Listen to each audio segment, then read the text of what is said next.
Welcome to Endless Nights. Not everything you see can be explained. Some stories are better left untold. But tonight, you're going to hear one. For the best experience, put on your headphones, turn off the lights, and let the darkness take over.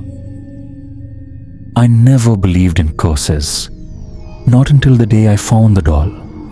It started when I moved into an old house just outside New Orleans.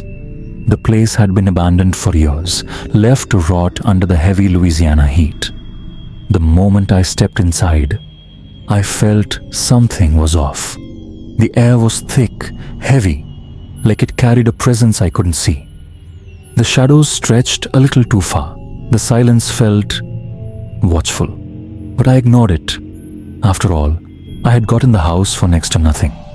A fresh coat of paint, some repairs, and it would be as good as new. Or so I thought. The box, 3 days after moving in, I found it. A small wooden box hidden beneath a loose floorboard in the bedroom. It was old, its edges carved with strange symbols I didn't recognize. I hesitated before opening it, feeling a sudden chill in the air. Inside lay a doll. It wasn't like any doll I had ever seen.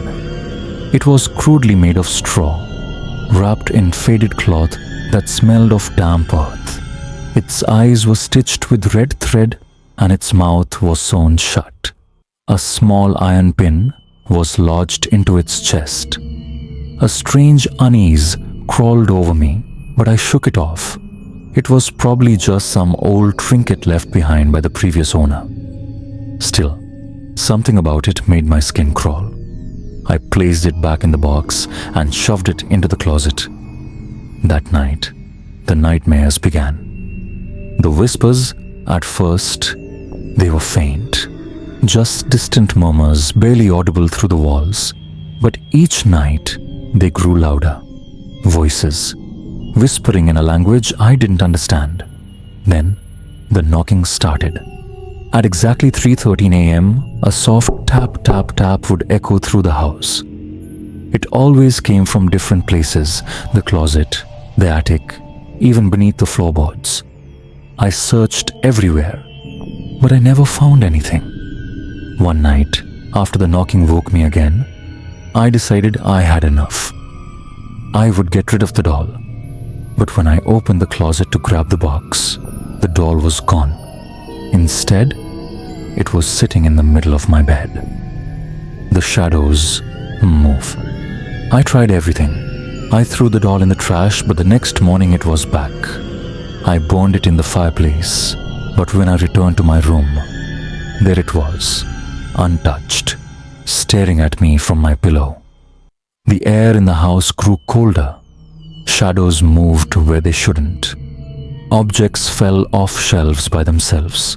The whispers became laughter, a low, raspy sound that sent ice through my veins.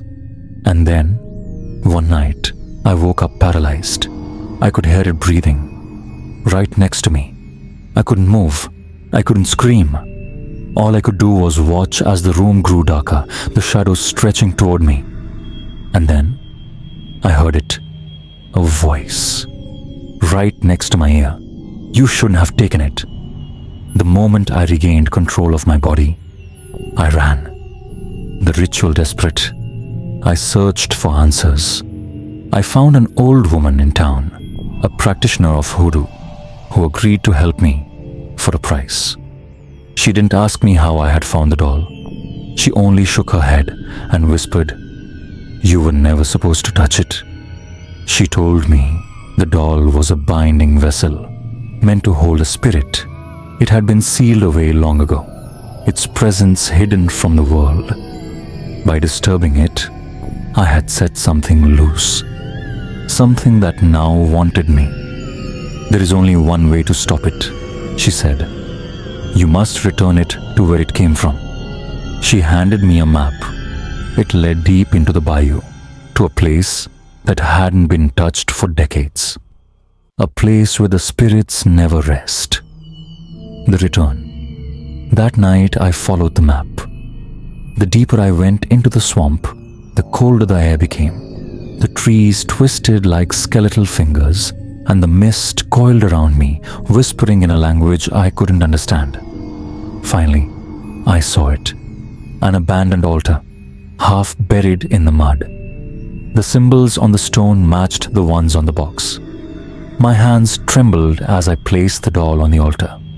For a moment, nothing happened. Then, the whispers stopped. The air became unbearably heavy, pressing down on my chest. And then, slowly the doll began to move. Its stitched mouth tore open. The voice that emerged wasn't human. It was ancient, filled with rage and sorrow. You cannot return what is already taken. The ground beneath me trembled. The trees swayed, though there was no wind. And then from the darkness, I saw them, figures, barely visible, watching me with hollow eyes. I turned and ran. The final night, I made it back home just as the sun began to rise. For the first time in weeks, the house felt quiet. The whispers were gone. The shadows had receded. I thought it was over. I was wrong. That night, as I was drifting off to sleep, I felt a weight on my chest. I opened my eyes, and the doll was there. It sat on my chest, its hollow eyes staring into mine. Its mouth, now open, curled into a twisted grin. The last thing I heard before the darkness took me was a whisper. Soft, gentle, final. You never should have touched it. Then everything faded to black. I never woke up again.